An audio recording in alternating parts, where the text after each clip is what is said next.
yang ketiga, yaitu Understanding Paranasal Sinus Anatomy through Nasal Endoscopy and CT Scan oleh Dr. Budi Sutikno, SPTHTKL, konsultan. Dr. Budi merupakan alumni dari Universitas Airlangga, kemudian pendidikan spesialis THT-nya juga di Universitas Airlangga, dan mendapatkan konsultan rinologinya di tahun 2014. Beliau hingga saat ini bekerja sebagai staf divisi rinologi dan juga aktif sebagai pembicara nasional maupun internasional, juga struktur internasional ya, seperti di Singapura, Chiang Mai, Myanmar, Thailand, Kelantan, dan Seoul ya. Dan beliau pernah mengikuti fellowship di Osaka, Jepang ya. Jadi fasih berbahasa Jepang. Silakan Dr. Budi, waktu saya persilahkan. Ya, terima kasih. Selamat siang. Assalamualaikum warahmatullahi wabarakatuh.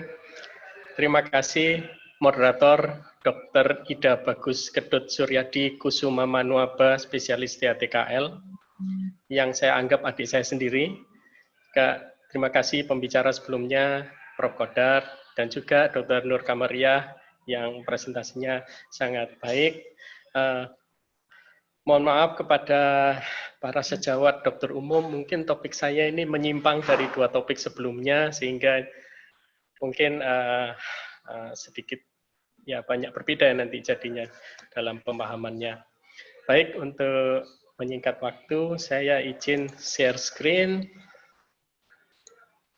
Saya mendapatkan judul Understanding Paranasal Sinus Anatomy through Nasal Endoscopy and CT Scan. Bismillah, saya mulai. Ya. Jadi saya awali dengan video nasal endoskopi. Saya menggunakan 0 derajat teleskop 4 mili 18 cm dari kahum nasi kanan. Saya melihat septum deviasi menurut Meladina tipe 5. Kemudian nasal endoskop saya susurkan ke dasar kahum nasi. Saya usahakan untuk tidak menyentuh dasar kahum nasi maupun septum untuk menuju ke nasofaring dan melihat semua yang dilewati dan apa yang ada di nasofaring. Teleskop saya tarik kembali sampai berada di bagian depan dari konka inferior. Saya dongakkan ke atas, saya lihat meatus medius dari kejauhan, lalu saya dekati untuk saya lihat struktur maxillary line, konka media, processus uncinatus, viscera olfactory. Kemudian teleskop saya ganti yang bersudut 45 derajat, ya. Atau dari awal kita sudah bisa menggunakan yang 30 derajat untuk menuju ke recessus sphenoethmoid. Jadi saya mendapati atap dari koana, kemudian kira-kira 1 hingga 1,5 cm di atas atap koana, saya bisa mendapatkan ostium naturale dari sinus sphenoid. Dan kita lihat ada bagian yang berdenyut di antara ostium dan atap koana, itulah tempat melintangnya posteroseptal arteri yang berjalan dari lateral ke medial menuju septum. Demikian juga saya kerjakan pada kahum nasi yang kiri, dengan teleskop 0 saya lihat plexus Kieselbach dan saya susuri dasar kahum nasi tanpa, saya usahakan tidak menyentuh dasar kahum nasi maupun septum.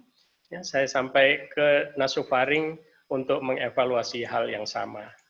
Teleskop saya tarik kembali sampai tepi anterior dari konka inferior, kemudian saya dongakkan ke atas untuk melihat meatus medius dari kejauhan untuk kepentingan orientasi, kemudian saya mendekat untuk melihat maxillary line, processus uncinatus, konka media, dan viscera olfactory di daerah sini. Kemudian teleskop saya tarik kembali dan saya ganti dengan teleskop bersudut untuk melihat recessus sphenoethmoid sebelah kiri. Ini atap koana mulai terlihat 1 hingga 1,5 cm di atas atap koana, kita bisa melihat ostium naturale sinus sphenoid yang kiri berbentuk slit-like. Ya. Baik kanan kiri saya tidak bisa melihat konka superior dan saya tidak bisa memaksakan karena itu nyeri. Ini kebetulan pasien di poli. Ya. Kemudian teleskop saya masukkan ke dalam, ini 45 derajat, saya lihat atap dari nasofaring yang merupakan basis dari sphenoid, saya bisa melihat fossa Rosenmuller lebih jelas, saya bisa melihat orificium tuba eustachius lebih jelas, dan saya minta pasien untuk menelan.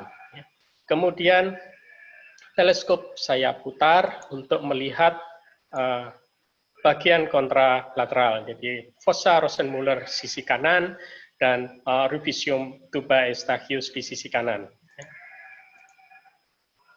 Demikian kira-kira apabila kita melakukan nasal endoskopi. Jadi pada nasal endoskopi kita bisa melihat kafum nasi dan nasofaring. Kafum nasi kita bisa melihat septum dan dinding lateral kafum nasi yang kompleks. Namun kita tidak bisa melihat satupun dari sinus paranasal.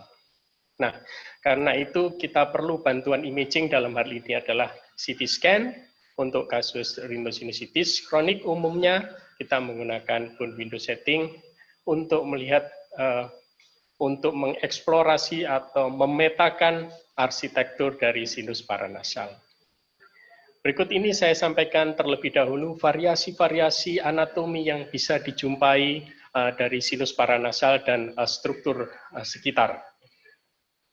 Tapi tentunya tidak semua variasi anatomi bisa saya sajikan di sini, pasti banyak yang kurang di sini. Jadi untuk ini perlu bagi sejawat untuk berlatih dan membiasakan untuk mengenal variasi-variasi anatomi yang begitu banyak. Variasi anatomi kita lihat mulai dari dari depan sampai ke belakang. Dari frontal kita lihat berbagai macam variasi anatomi, dari ethmoid, dari maxilla, dari sphenoid, termasuk septum dan konka. Prof. P.J. Wormald mempublish suatu frontal sinus anatomy classification yang sudah sangat kita kenal, tapi kita juga tidak boleh melupakan type 1, type 2, type 3, type 4 dari Kuhn, pembagian Kuhn. Jadi ini agar nasi sel, grup anterior, agar nasi sel, kemudian ada supraagar sel dan ada supraagar frontal sel apabila sel tersebut memasuki area sinus frontal. Dan ini ada grup posterior, ada ethmoidal bula, bula ethmoid, dan ada suprabular sel. Suprabular sel. Kemudian jika suprabular sel tersebut memasuki wilayah sinus frontal, maka kita sebut sebagai suprabular frontal cell. Kemudian ada sel di medial yang bisa berpneumatisasi. Intersinus septum frontal ini bisa mengalami pneumatisasi dan kita sebut sebagai frontal septal cell. Dan ada lagi pneumatisasi dari ethmoid anterior khususnya, yaitu supraorbital ethmoidal cell, pneumatisasi di atas orbita. Ini akhirnya terbentuk dua lamina, lamina yang atas ini lamina cranialis os frontalis dan yang bawah ini lamina orbitalis os frontalis. Dan kita bisa melihat di sini ada low lying anterior ethmoidal artery.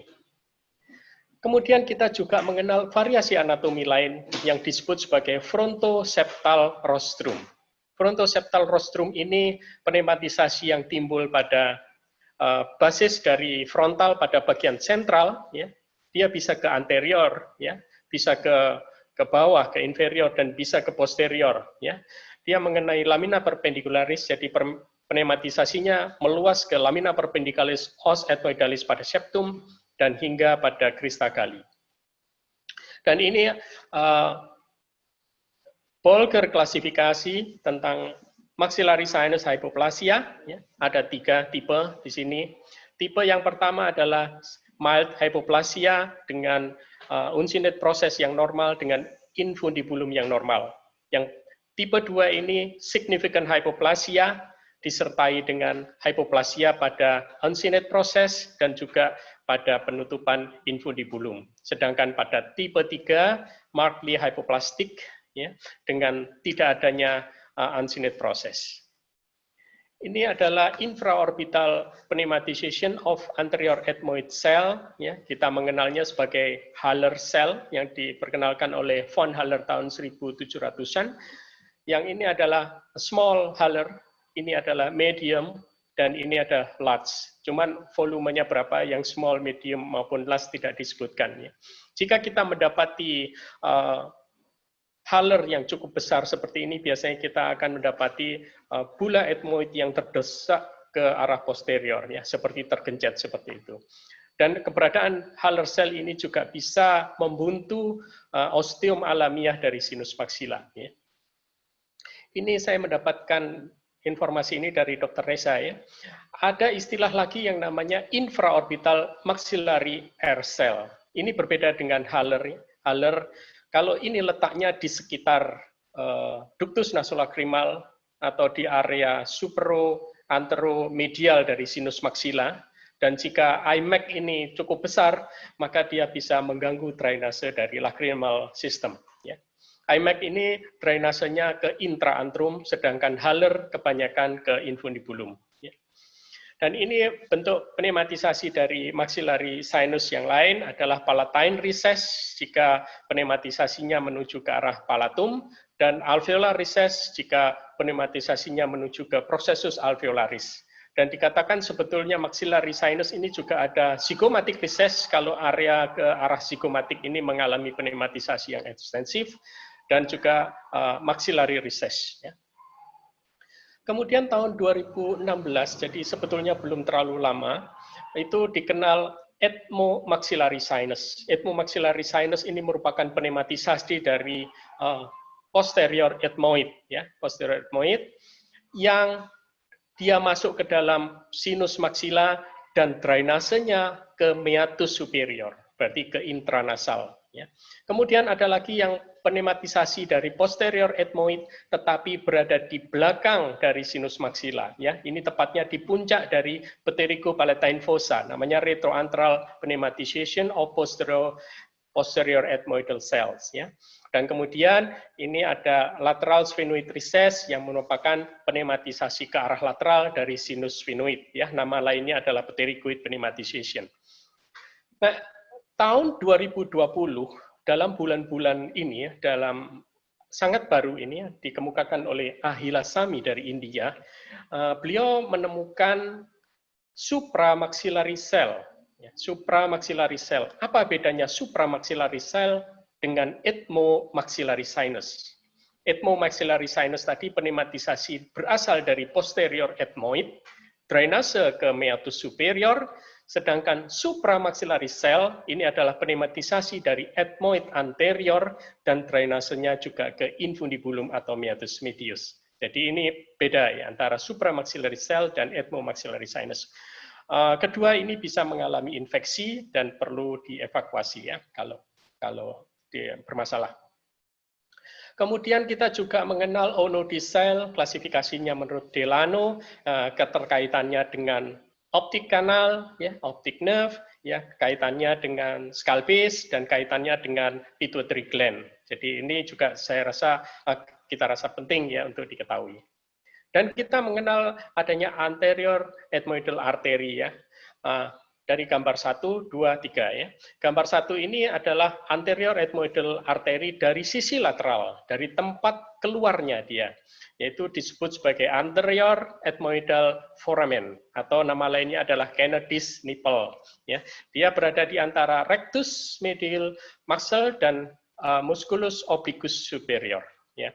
Di sini keluarnya arteri ethmoid anterior. Kira-kira posisinya ini lebih dari 80% berada di antara lamela kedua dan lamela ketiga. Kemudian kalau irisan CT scan ini kita tarik ke anterior, maka kita dapatkan kelanjutannya ya. Jadi karena arah dari anterior ethmoid artery itu dari posterolateral menuju ke anteromedial. Jadi ini.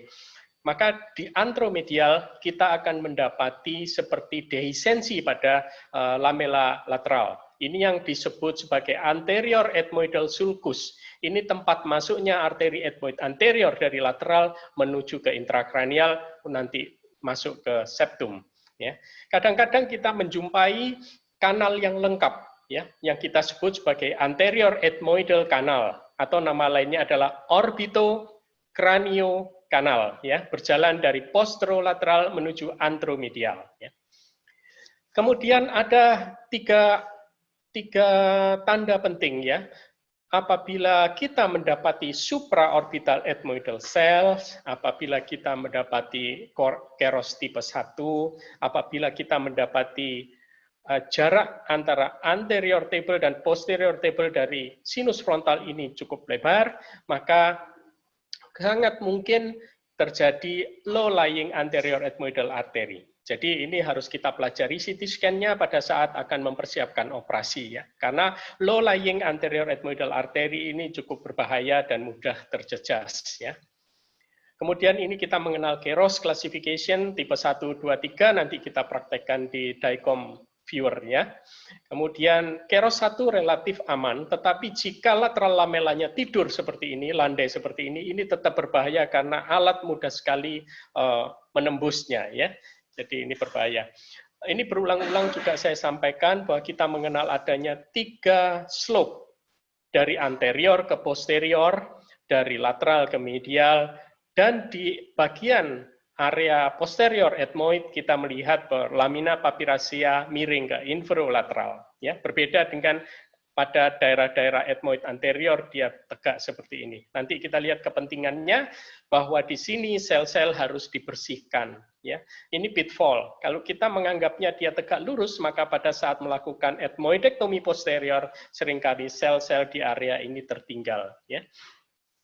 Baik, ini concha media. Concha media kita bisa mengenal variasi anatomi berupa pneumatisasi dari concha media atau kita sebut sebagai concha media bullosa.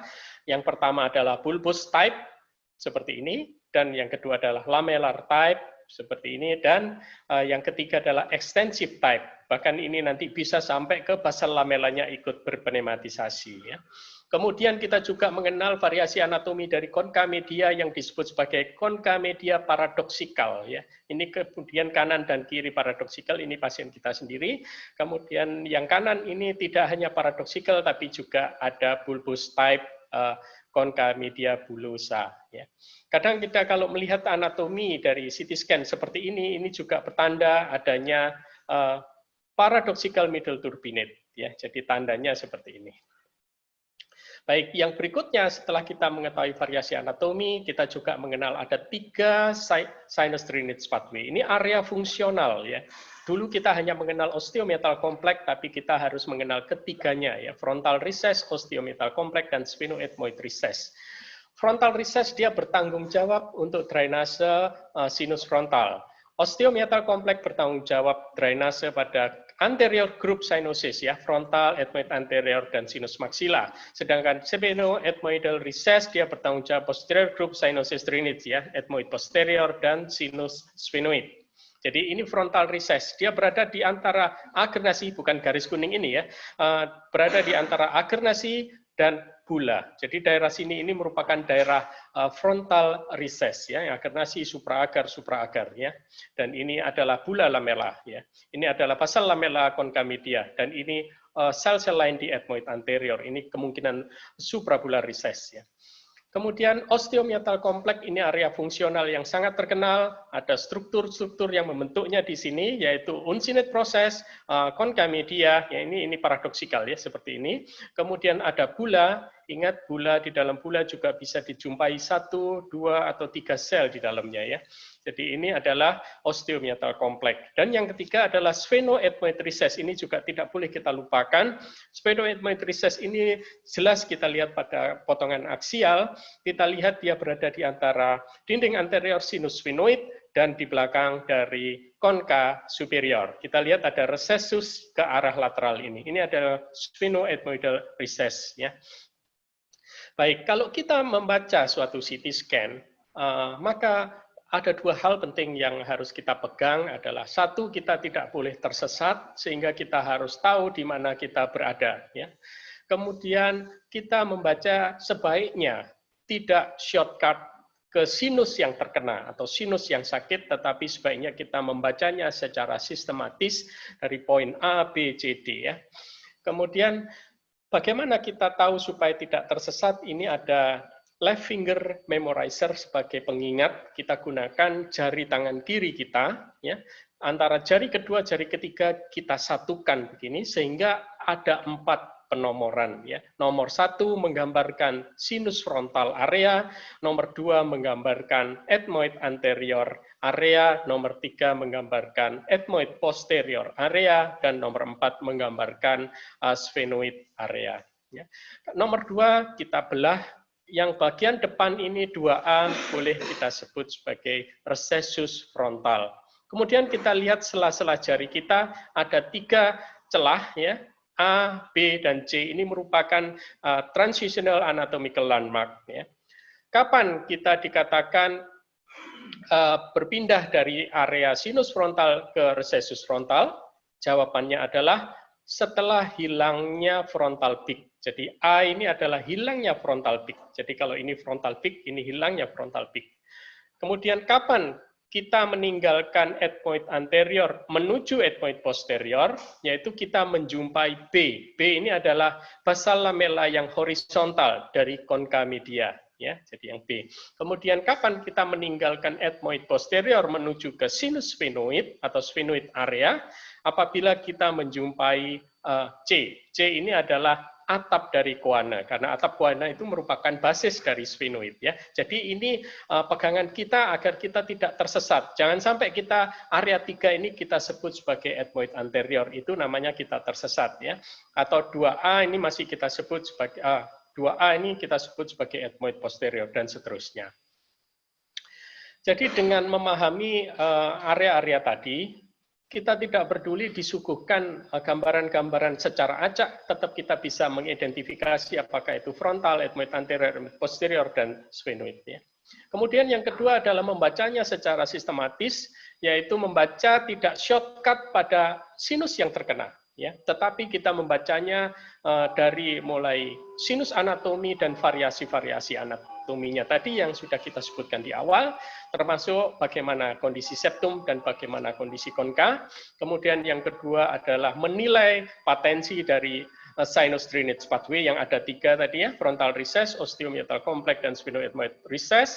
Kemudian yang ketiga menilai critical variance yang ada mnemoniknya close ya, cribriform plate, keros, lamina papyracea. Ingat di posterior dia mulai miring, kemudian onodi ya, bisa di superior, bisa di lateral, kemudian sphenoid sphenematization, kita bisa menjumpai lateral sphenoidal recess yang dimana banyak kasus CSF leakage spontan timbul pada kondisi anatomi yang demikian.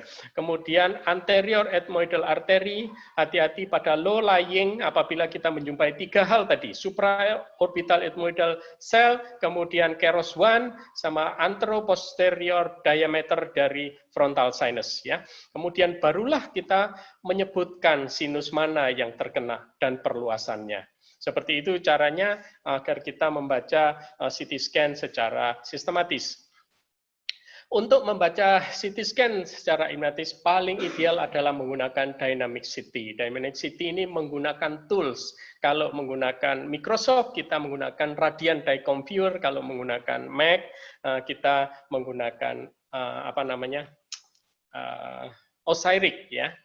Dari Dynamic CT ini kita tersedia abundant sources dari DICOM file yang jumlahnya ratusan. Ya, jadi kemungkinan untuk miss itu kecil, ya. Dengan catatan bahwa irisannya memang dibuat maksimum 3 mili, tidak boleh lebih dari 3 mili. 1 mili recommended. Ya. Kemudian dari Dynamic CT menggunakan tools CT, kita bisa melakukan rekonstruksi multiplanar. Artinya kita bisa menampilkan potongan koronal, sagital, dan aksial sekaligus dalam satu waktu, sehingga kita bisa memiliki orientasi 3 dimensi yang lebih baik. Ya. Ini adalah contoh kasus yang pertama. Ya. Laki-laki 48 tahun datang dengan keluhan hidung tersumbat dan nyeri pada wajah, khususnya pada kedua dahi, kemudian pada kedua pipi, dan ada postnasal discharge, kurang lebih 1 tahun. Tidak ada riwayat asma, alergi, reflux disease, dan dia bukan perokok. Dia sudah menjalani appropriate medical treatment berupa intranasal steroid dan nasal saline irrigation, serta dilakukan perioperatif oral steroid pada saat kita rencanakan operasi. Mohon maaf, nasal endoskopinya tidak tersedia, tetapi didapatkan adanya congestive nose, edema mukosa luas, kemudian ada multiple grade 1 polyps ya di dalam meatus medius kanan dan kiri serta pada recessus sphenoethmoid ya serta adanya mucobrulen discharge. Pasien ini akan kita pelajari CT scan-nya melalui radian dicom viewer dan rencana prosedur operasinya adalah dilakukan bilateral full house FAST, pan sinus surgery dan bilateral endoscopic turbinoplasty ya. Saya izin untuk share berpindah ke dicom ya. Nah, ini adalah dicom file pasien tadi ya. Jadi apabila kita memulai melihat dicom file, mari kita selalu ingat 5 atau 4 area tadi ya. Yang pertama adalah area sinus frontal ya. Ya. Yang kedua adalah area ethmoid anterior, khususnya ini adalah recessus frontal. Kemudian area ethmoid anterior sisanya.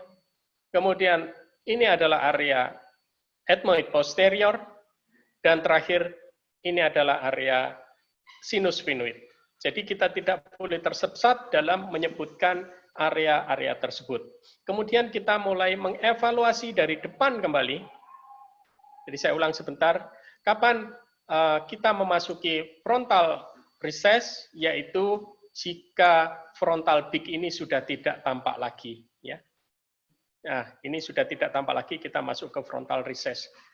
Kapan kita masuk ke anterior ethmoid sisanya? Umumnya setelah kita melihat crista galli, ya. Apalagi kalau kita sudah melihat processus uncinatus yang horizontal portion. Kapan kita mulai masuk ke ethmoid posterior? Apabila kita melihat basal lamella yang horizontal dari concha media, maka area di atasan ini sangat mungkin bahwa itu ethmoid posterior area. Ya. Kita lihat di ethmoid posterior area, lamina papiraceanya miring ke inferolateral. Ya. Hati-hati patologi di bawah sini seringkali tertinggal kalau kita tidak aware. Kemudian kapan kita masuk ke sphenoid? Jika kita menemukan atap dari Coane. Ya.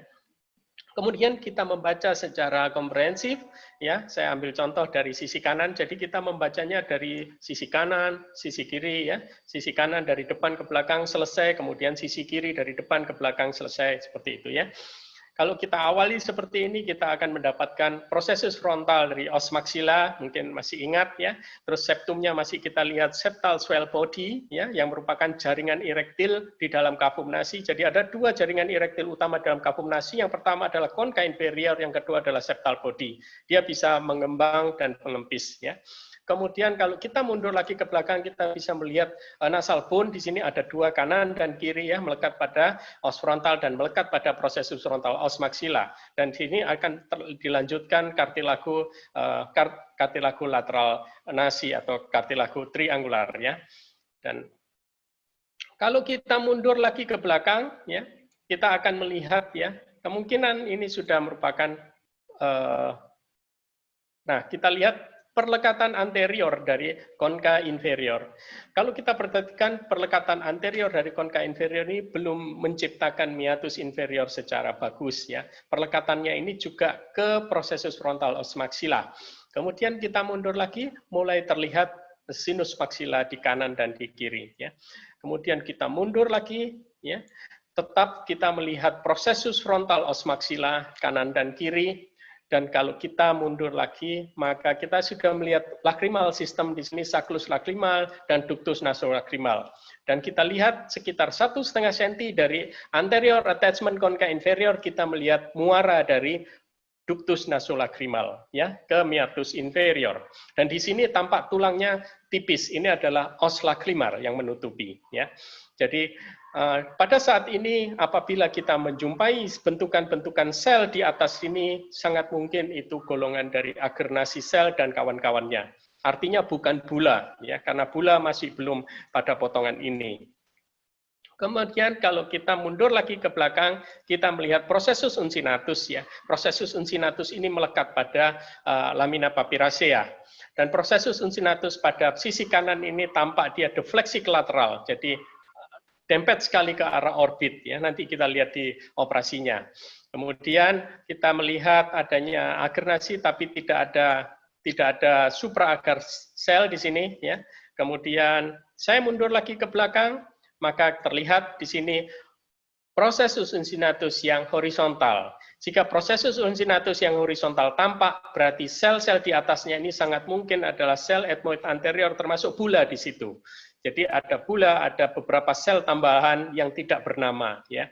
Jadi di sini sudah bukan lagi sel-sel agernasi. Kemudian kalau saya mundur lagi ke belakang, ya, ini sudah hampir peralihan. Ini masih sel ethmoid anterior, ya. Tapi begitu saya mundur lagi mendapati basal lamela yang horizontal konkamedia, saya mulai melihat beberapa sel ethmoid posterior ada di sini, ya. Dan saya mundur lagi terus ke belakang, saya memasuki ke area yang disebut tadi sphenoethmoidal recess di sini, ya.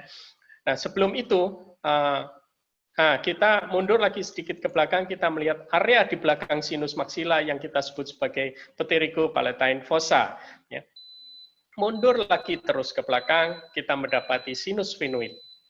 Kita mendapati dua lubang di sini, lubang yang di lateral dan sisinya lebih atas. Ini adalah foramen rotundum, tempat keluarnya nervus maxillaris, ya, nervus 52, dan lubang kedua di bawah lebih medial, ini adalah Vidian kanal. Kadang kita menjumpai lagi lubang ketiga di medial dari pterygoid proses, itu namanya palatovaginal kanal, ya, yang dibentuk oleh ala dari vomer dan basis dari sphenoid, ya. Jadi ini kalau kita lihat baik itu nervus maxillaris maupun Vidian kanal, dia nanti akan masuk ke pterygopalatine fossa, ya. Kemudian ini adalah viscera orbitalis superior yang dibentuk oleh ala mayor dari sphenoid dan ala minor dari sphenoid. Kalau kita mundur lagi ke belakang, kita melihat anterior clinoid process, ya. Di sini adalah nervus opticus, ya, optik kanal, dan jangan lupa di sini adalah arteri carotis interna pars cavernosa, ya, pars cavernous ICA, dan di sini ada optico carotico recess di sini, ya. Jadi hati-hati.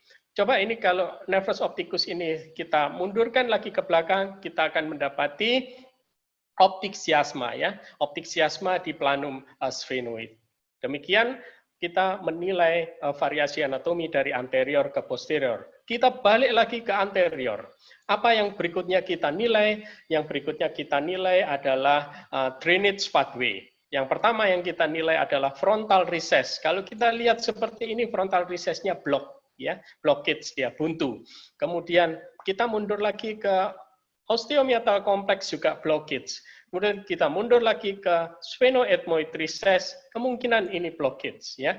Kemudian kita menilai kembali ke depan, balik lagi ke depan, kita sekarang menilai poin C, critical variant, menggunakan mnemonic close. Bagaimana cribriform plate-nya, ya, keros. Kita mencari keros di ethmoid anterior.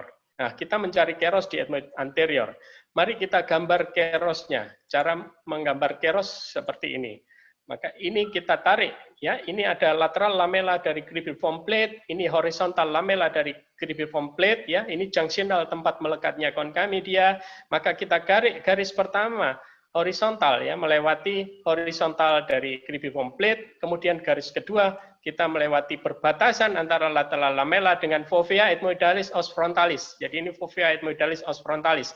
Kemudian kita ukur jarak keduanya, ya, secara vertikal. Nah, nanti ketemu kerosnya. Ternyata 4,57. Jadi ini masuk ke keros 2.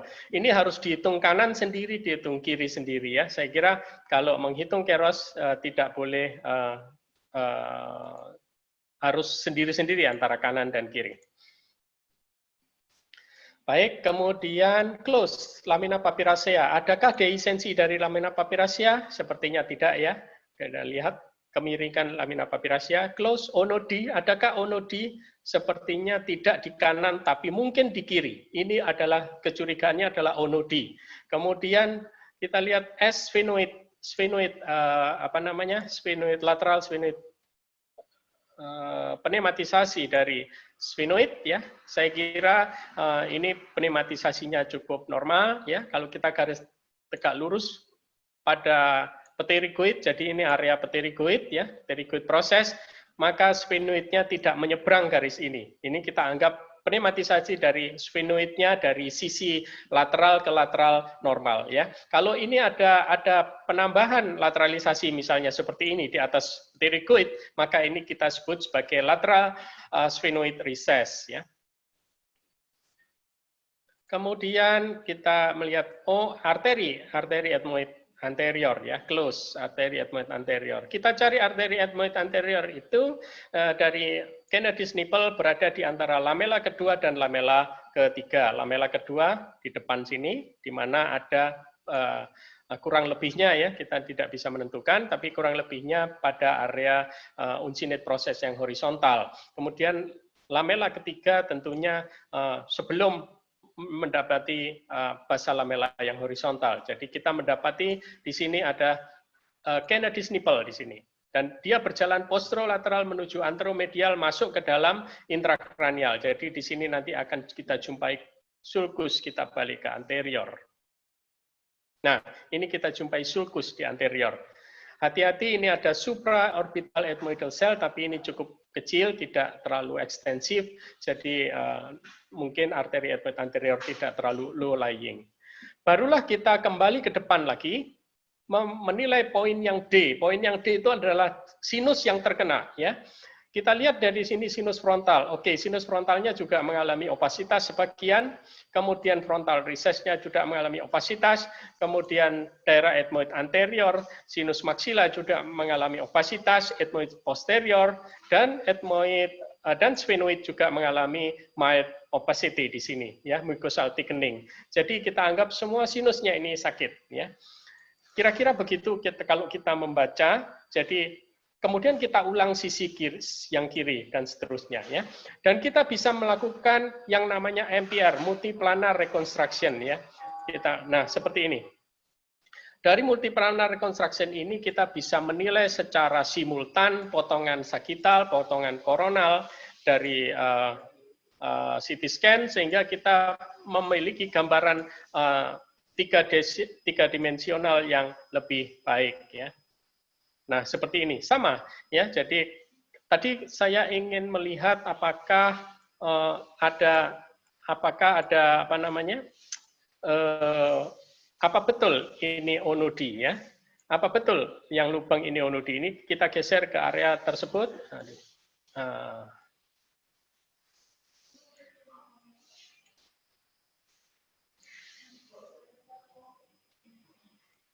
Nah, kita taruh di sini, apa betul ini onodi? Nah, ternyata ini memang onodi ya, dari aksial dia berada di lateral, dari sagital juga dia menjorok ya. Jadi ini betul onodi. Kira-kira seperti itu kalau kita ingin melihat mengkonfirmasi tata letak dari anatominya ya. Jadi ini gunanya untuk melihat anatomi secara simultan dari suatu potongan CT scan. Kalau kita taruh di daerah frontal peak, ini frontal peak ya. Demikian seterusnya. Jadi saya kira ini cukup jelas ya kalau untuk menilai keseluruhan area. Baik, kita sekarang masuk ke kembali ke presentasi yang tadi. Dengan demikian maka kita lakukan operasi, kira-kira operasinya seperti ini. Ini saya ambil contoh dari yang sisi kanan ya. Kita selalu cuci dulu lapangan operasi, kemudian kita melakukan dekongestan secara bertahap, ya. Kemudian kita gunting bulu hidung, ya. Kemudian kita tarik kembali dan kita lihat di situ ada multiple grade 1 polyp, ya. Prosesus uncinatusnya defleksi ke lateral sesuai dengan gambaran CT scan tadi, ya. Kemudian kita melakukan prosesus uncinectomy, ya. Saya kira saya percepat, ya. Kemudian saya melakukan middle meatal antrostomy, ya. Ini masih melanjutkan uncinectomy, ya, dan mengangkat prosesus uncinatus. Dan saya mulai mengangkat polip pada meatus medius. Dan di belakang ini tampak bula ethmoid, ya. Saya menusuk bula pada medio inferior dengan Blacksley dan mengangkat bula pada, saya mulai dari dinding anterior bula dengan cutting atas, ya, dan saya mengangkat dinding medial bula dengan cutting lurus, ya, dan saya mengangkat sisa-sisa dari dinding bula yang lain. Ya. Kemudian saya masuk ke dalam mulai menembus pasa lamela, ya, dan ini terus berdarah. Ini Bosat 3-4 ya. Jadi apa yang bisa kita kuatkan dalam kondisi begini? Ya anatomi kita, dan kita tetap berada di area yang aman. Kita tidak boleh berada di area yang berbahaya. Area berbahaya di sini apa? Skull base terutama. Ya. Dalam hal ini hati-hati daerah lateral lamela dan hati-hati daerah skull base yang tadi di awal saya sampaikan dia downward slope dari anterior ke posterior dia semakin turun. Sehingga saya hanya berani bermain-main di daerah inferior tidak terlalu tinggi.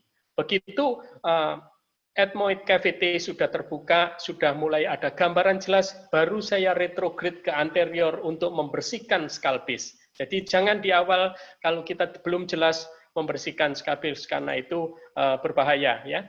Ini sphenoid kita buka dan sphenoid kita lebarkan. Hati-hati melebarkan sphenoid ke arah superior karena dia langsung berbatasan dengan posterior ethmoidal roof. Ya, seperti ini harus hati-hati, harus diraba terlebih dahulu. Ya. Kemudian ini overhanging, diraba, dan boni lamellar kita angkat. Hati-hati karena dia bisa tembus ke skull base. Ya. Hati-hati, ada sel yang tertinggal di daerah ethmoid posterior ini adalah pitfall, kita harus selalu ingat. Nah, itu ada perdarahan di posterior ethmoid artery. Ya. Kita harus ingat bahwa ada garis yang mulai miring lamina papyracea kalau berada di ethmoid posterior. Ya. Ini saya menggunakan axillary flap, tapi saya kira axillary flap tidak perlu dilakukan lagi ya. Jarang kita butuhkan, ini tahun 2017. Saya mulai mengakses ke frontal menggunakan kun kuret dari arah medial ke anterolateral. Ya. Saya cari, saya dapatkan frontal dan saya lebarkan menggunakan Husman forceps. Ya. Saya bersihkan istilah dari e-booknya Chiu, kita sebut sebagai clear the box, ya, frontal recess box ini kita bersihkan, ya, sehingga kita bisa menampakkan dengan jelas frontal sinus. Ya. Itu adalah dinding posterior sinus frontal yang edematus. Ya. Kita lebarkan, daerah sini aman, tetapi di posterior dari ini adalah letak dari ethmoid anterior artery. Ya, itu harus kita ingat. Baik, kira-kira 3 bulan pasca operasi kita mendapatkan gambaran seperti ini ya. Ini turbinoplasti kanan dan kiri, full host kanan dan kiri, dan kita mendapatkan gambaran ethmoid cavity yang bersih. Ini sisa superior turbinate, ini sphenoid sinus yang terbuka lebar, itu carotis, optic nerve, ini carotis ya, dan pada sel-sel di ethmoid posterior bersih, ini sisi kiri turbinate surgery, juga ethmoid cavity bersih, terbuka, bagian dari yang pitfall tadi juga bersih, sphenoid terbuka, kita melihat sphenoid sinus dan onodi sudah kita satukan, MMA terbuka lebar, dan kita lihat frontal sinus ya. Nah, frontal sinus kita lihat udematus, dan ethmoid anterior artery dia oblik dari posterolateral menuju anteromedial. Ini tidak boleh dibalik. Jadi kalau ada bentukan yang tidak oblik, kemungkinan bukan arteri ethmoid anterior. Ya. Dan arteri ethmoid anterior kalau kita lihat di sini persis di posterior dari supraorbital cells opening. Ya, saya dapat pesan dari Dr. Reza seperti itu ya. Ini supraorbital ethmoidal cells, ini opening persis di belakangnya ini adalah keluarnya arteri ethmoid anterior. Ya. Kemudian kita lihat di MMA tidak ada osteum alamiah yang tertinggal di sini. Ya. Kemudian kita lihat di sisi kiri sinus frontal juga terbuka walaupun tidak selebar yang sisi kanan. Ya, ini juga ada supraorbital ethmoidal cells. Kemudian ini MMA yang sebelah kiri. Baik, dari studi dari CT scan tadi kita dapatkan gambaran seperti itu. Kasus yang kedua ini wanita 29 tahun datang dengan hidung tersumbat dan facial pain pada dahi sisi kiri dan ada postnasal discharge sejak 1 tahun ini. Tidak ada alergi, tidak ada asma, tidak ada riwayat reflux disease, dan dia bukan perokok aktif maupun pasif. Ya.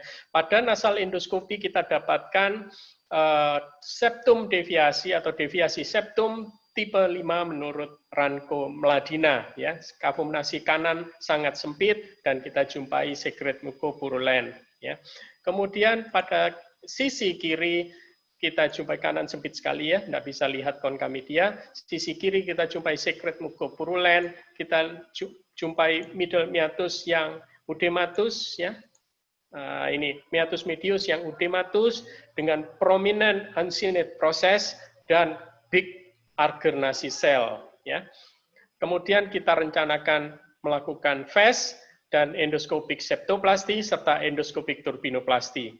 CT scan-nya kebetulan pasien ini rujukan tidak membawa DICOM file, dia hanya membawa printed film. Printed filmnya seperti ini, ya.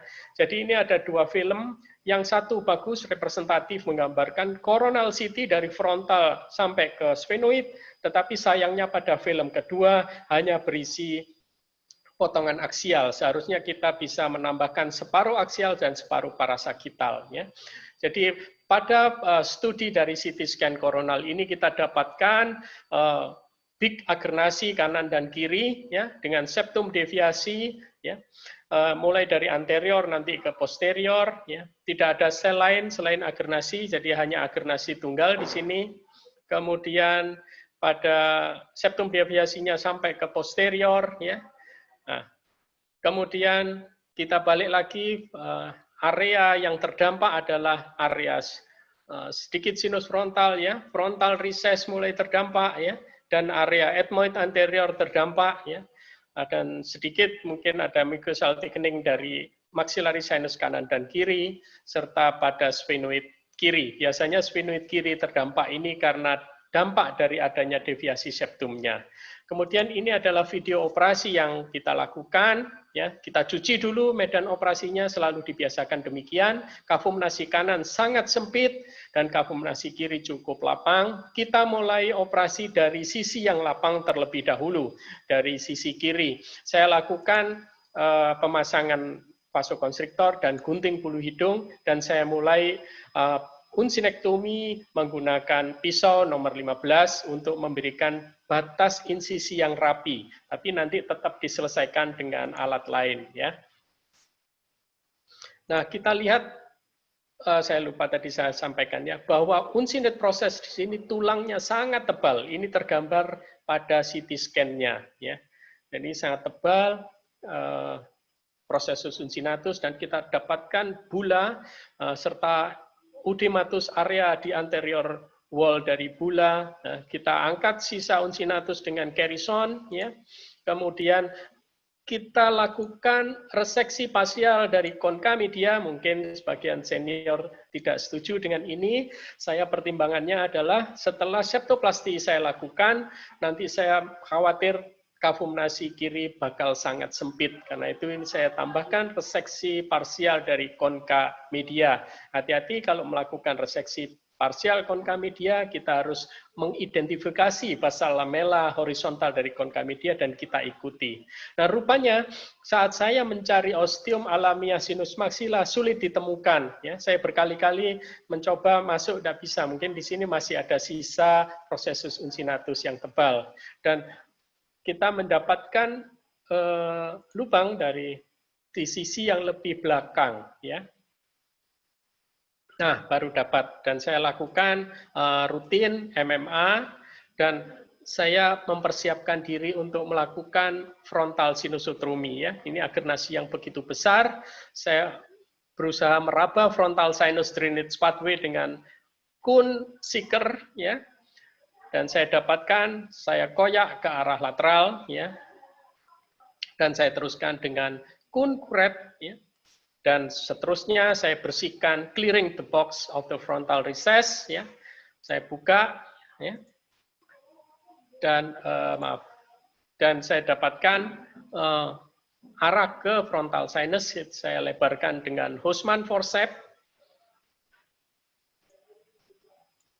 dan saya dapatkan sinus frontal telah terbuka. Tandanya apa kalau sinus frontal terbuka? Saya melihat posterior table dari sinus frontal, ya.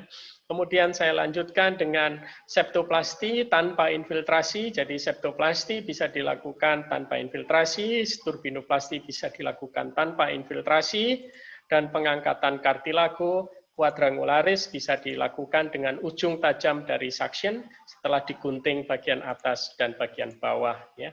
Ini quadrangularis bisa kita patahkan atau kita iris dengan ujung suction yang tajam. Ya. Nah, ini keluar. Setelah itu kita dapat mengangkat dengan cara fragmentasi dengan gunting agar fragmen-fragmen ini aman kita keluarkan, tidak memberikan dampak pada struktur sekitarnya. Ya. Ada robekan sedikit tidak masalah. Ya. Kemudian kita lihat kafum nasi yang sebelah kanan sudah tidak lagi sempit dan kita sudah mulai bisa melakukan FAST di sisi kanan. Ya. Ini kira-kira 3 bulan post-op kita lakukan turbinoplasti kanan. Kemudian ini area frontal recess kanan tidak kita buka ya. Ini sisa agar nasi tadi yang besar, ini pula. Ya. Kemudian ini adalah middle meatal antrostomy, tidak ada osteom alamiah yang tertinggal. Kemudian dari sisi kiri bekas turbinoplasti, ya, bekas reseksi konka media parsial, ya. Kemudian kita lihat bula intak, dan kita lihat frontal sinus terbuka dengan baik. Ya, itu posterior table. Udematus area depan bula sudah tidak terlihat lagi. Ya. Middle meatal antrostomy bagus, tidak ada osteom alamiah yang tertinggal.